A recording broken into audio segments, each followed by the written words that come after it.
Hi guys, Model Muffin here. How you doing? Yeah, noob.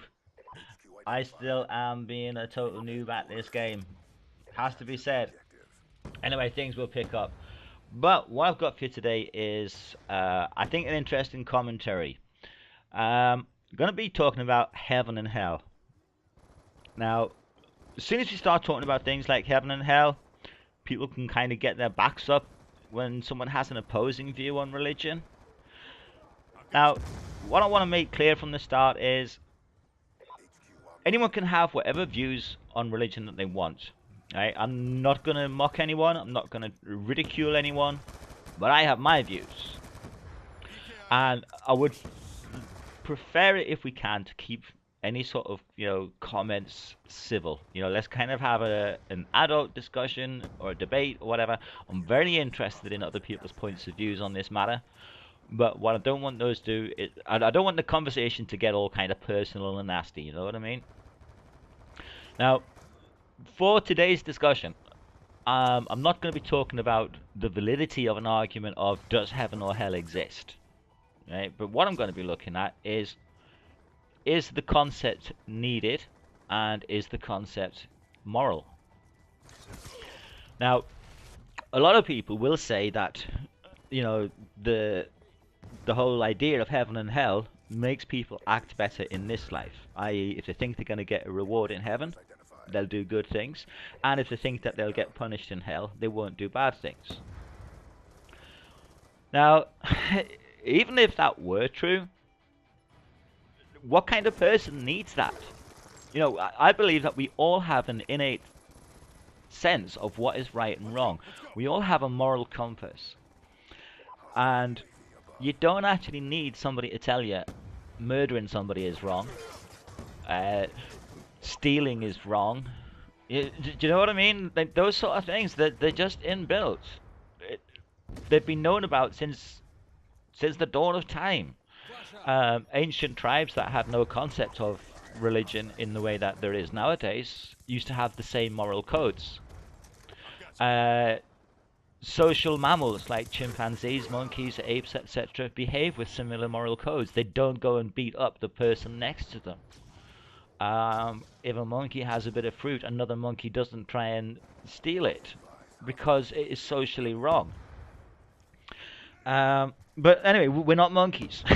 We are people. We have higher brains. We have capabilities of reason. We know when we do something whether that has a good effect or a bad effect on somebody else. Now, me personally, I don't need the threat of hell to stop me doing bad things. And I don't need the reward of heaven to make me do good things. Never have done. Now, then I have to wonder, when people are really convinced of this and they say, but no, no, no, you do, without that threat of hell, people would just go out and do all sorts of stuff. Like murder and steal and all the rest of it.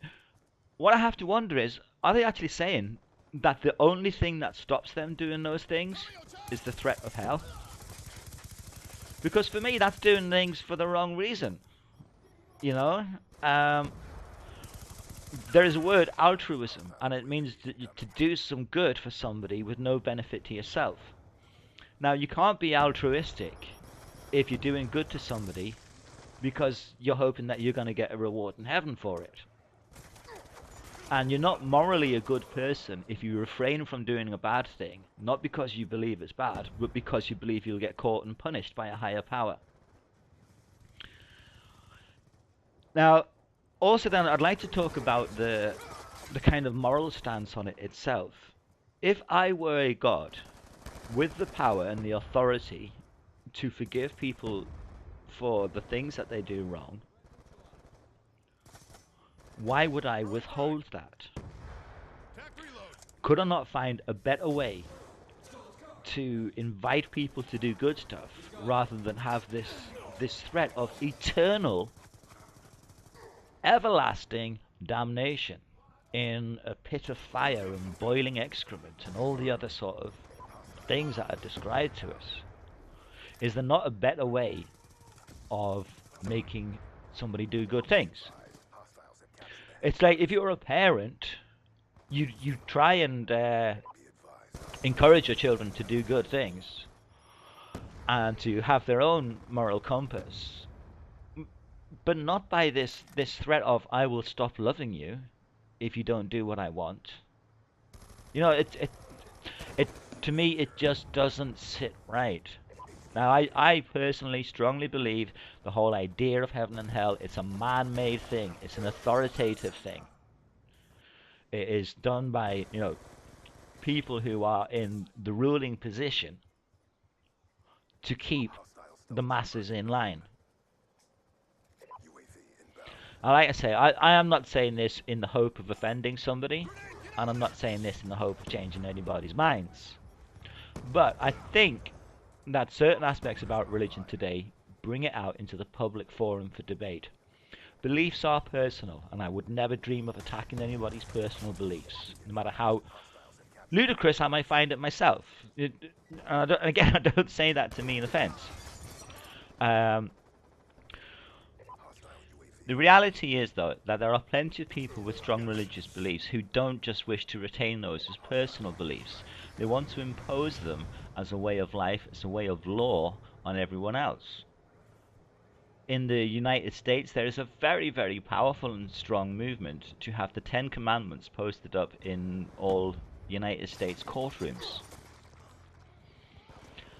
Now, that might sound great. Everyone's idea of the Ten Commandments is, they're good, they're helpful, they're a rule of law, etc. But the first three of those commandments are about worshipping God. Now, if you don't believe in God, or you believe in a different God, why should those commandments be a part of a legal process, or even have any place within a legal courtroom?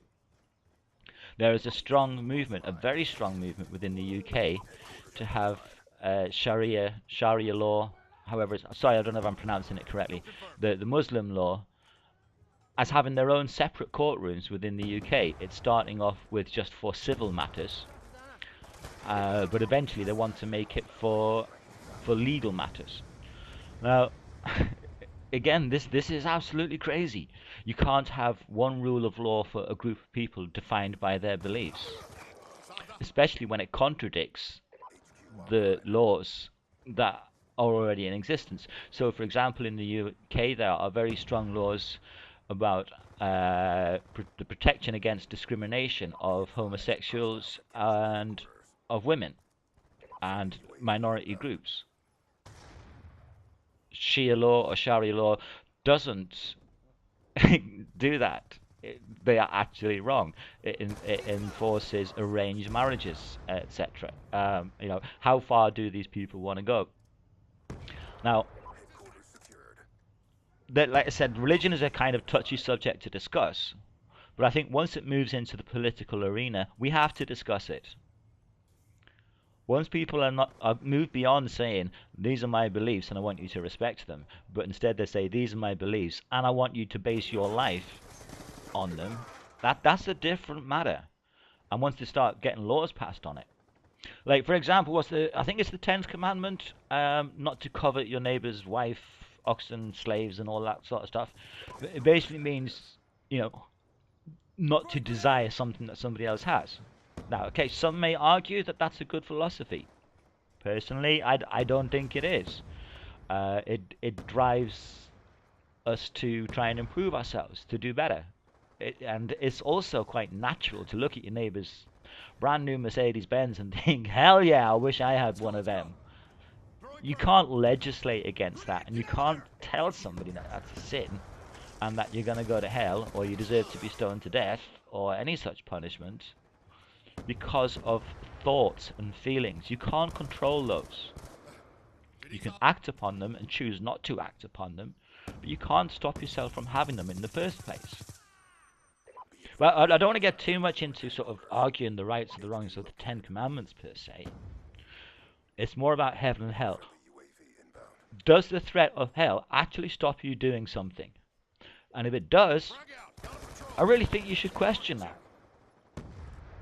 I really, really think there is something wrong if the only thing that is stopping you from committing bad things against other people is a threat of getting caught and punished. You need to ask yourself some fucking big questions. If the only thing that makes you do good things is the thought that you're going to get a reward in heaven, equally, you know, that is fucked up. Sorry, man, but it is. You should do good things for other people because it's part of the human being. It's part of our state of being, the desire to help others. And it's a good desire. And you shouldn't be doing stuff for other people because you're going to get a reward for it. You should do it because it's nice to be nice. That's it. Anyway, I've rambled on quite a bit. I'll leave the gameplay running just so you can pick apart my gameplay if you want to. Seriously, I am struggling a bit with this game. I do plan to improve. What with one thing and another, I haven't got huge amounts of time on my hands at the moment.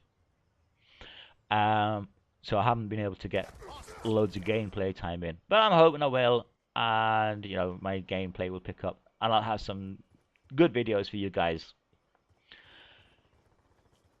As always, I look forward to your comments. I really do enjoy reading people's comments. Even if you disagree with me, that is absolutely cool. But like I say, let's keep it friendly.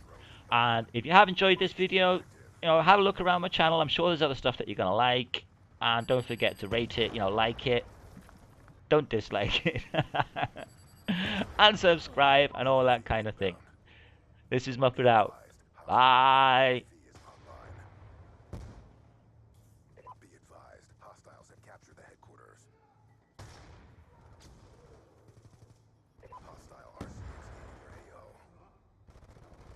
Let's go, let's go! Let's go, let's go! Let's go, let's go!